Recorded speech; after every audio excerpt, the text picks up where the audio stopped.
क्या माजरा है, क्यों बैन करने की मांग कर रहे हैं लोग मनोज बाजपेयी की फिल्म जो नेटफ्लिक्स पर रिलीज होने वाली थी, जो अभी रिलीज भी नहीं हुई है और उस पर एफआईआर दर्ज है। सोशल मीडिया पर गुस्सा फूट रहा है और मामला कोर्ट तक पहुंच गया है। हम बात कर रहे हैं मनोज बाजपेयी की अपकमिंग नेटफ्लिक्स फिल्म घूसखोर पंडित की, यानी पंडित की।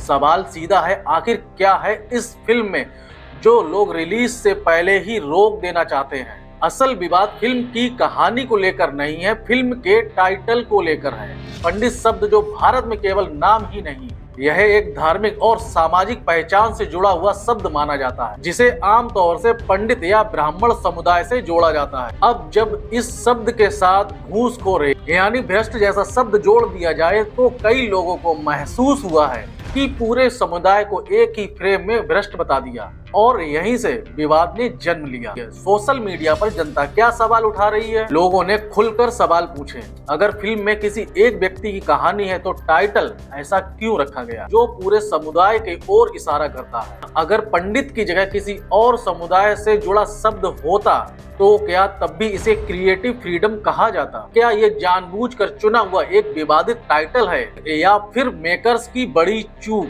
इंटरनेट पर कई यूजर्स ने इसे डबल स्टैंडर्ड बताया है और कहा यही नाम किसी और समुदाय से जुड़ा होता तो और बड़ा विवाद माना जाता। आखिर विरोध बड़ा कैसे? देखते ही देखते नाराजगी सड़क तक पहुंच गई। कई शहरों में प्रदर्शन हुए और फिल्म को बायकॉट करने की मांग करने लगे। फिल्म के टाइटल बदलने की मांग हो गई और मामला यहीं नहीं रुका और विवाद बढ़ने के बाद कानूनी कदम भी उठाए गए। उत्तर प्रदेश के लखनऊ के हजरतगंज थाने में एफआईआर दर्ज, जिसमें आरोप लगाया गया है फिल्म के टाइटल से एक विशेष समुदाय की भावनाओं को आहत हुई। मेरठ से भी फिल्म के खिलाफ लीगल नोटिस भेजा गया। कुछ जगहों पर हाई कोर्ट में पीआईएल की याचिकाएं भी दर्ज की गई ताकि फिल्म को रिलीज होने से रोका जा सके।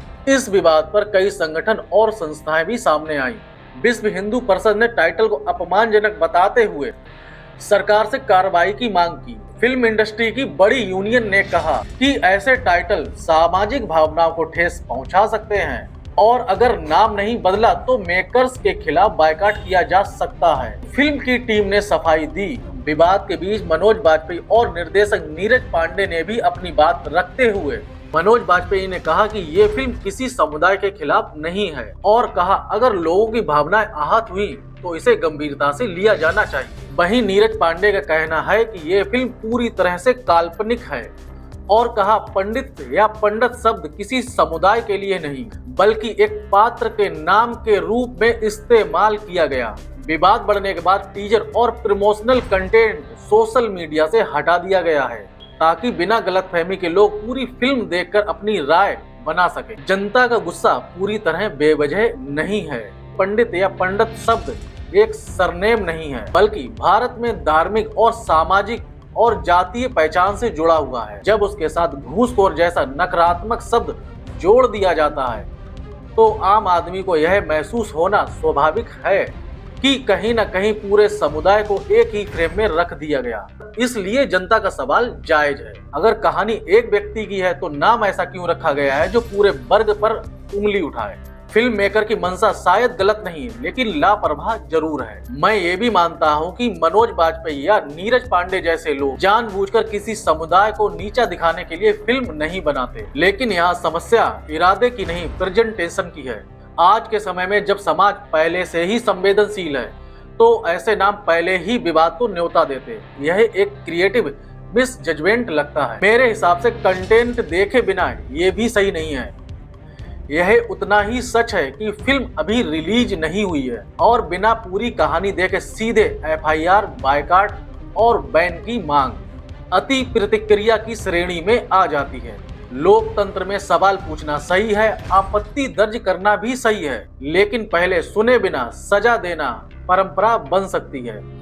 नेटफ्लिक्स और मेकर्स को क्या करना चाहिए मेरी राय में कि सबसे सही रास्ता ये होता कि फिल्म के पहले एक स्पष्ट डिस्क्लेमर यह साफ किया जाए यह फिल्म किसी समुदाय पर नहीं सिर्फ एक काल्पनिक पात्र पर आधारित है। अगर जरूरत है तो टाइटल में हल्का बदलाव हो सकता, जैसे सिर्फ घूसखोर या न्यूट्रल नाम।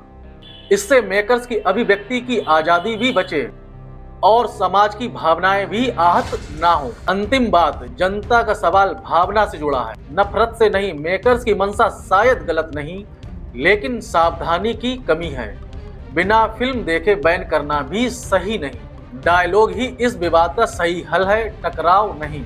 अगर इसे एक लाइन में कहें तो यह विवाद ना तो पूरी तरह जनता की गलती है और ना पूरी तरह फिल्म मेकर्स की। यह संवेदनशील समय में की गई एक लापरवाह क्रिएटिव चॉइस का नतीजा है। और अगर दोस्तों आपको इस वीडियो में कोई भी बात गलत लगी तो वीडियो में कमेंट में बताएं और अपनी राय मुझे जरूर लिखें। और वीडियो आपको ठीक लगा तो लाइक कीजिए और चैनल फिल्मी सफरनामा को एक बार सब्सक्राइब जरूर कर दीजिए।